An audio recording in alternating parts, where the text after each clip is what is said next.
Hi guys, வாங்க உருளைக்கிழங்கு வச்சு ஃப்ரெஞ்ச் ஃப்ரைஸ் பண்ணலாம். உருளைக்கிழங்கை இந்த மாதிரி நீட்டாக கட் பண்ணிக்கோங்க. கட் பண்ணதை ஒரு கிளாத்தில் போட்டு நல்லா ட்ரை பண்ணிக்கோங்க. ஏன்னா உருளைக்கிழங்கு ஈரமாக இருக்கும்.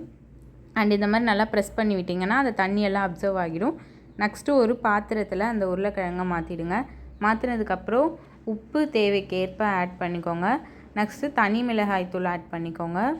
அதுக்கப்புறம் கார்ன்ஃப்ளவர் மாவு, அரிசி மாவு, மைதா மாவு. உங்கள்கிட்ட மைதா இல்லை அப்படின்னா நீங்கள் கார்ன்ஃப்ளவர், அரிசி மாவு இது ரெண்டு மட்டும் ஆட் பண்ணி கடாய் வச்சு எண்ணெய் ஊற்றி இதை நீங்கள் டீப் ஃப்ரை பண்ணி எடுத்தீங்க அப்படின்னா சூப்பரான டேஸ்டியான ஃப்ரெஞ்ச் ஃப்ரைஸ் உங்களுக்கு வீட்டிலே கிடச்சிரும். இதை நீங்கள் கடையில் வாங்கி சாப்பிடணுன்னு அவசியம் இல்லை. ஹெல்த்தியாக உங்கள் வீட்டிலையே செஞ்சு சாப்பிட்லாம்.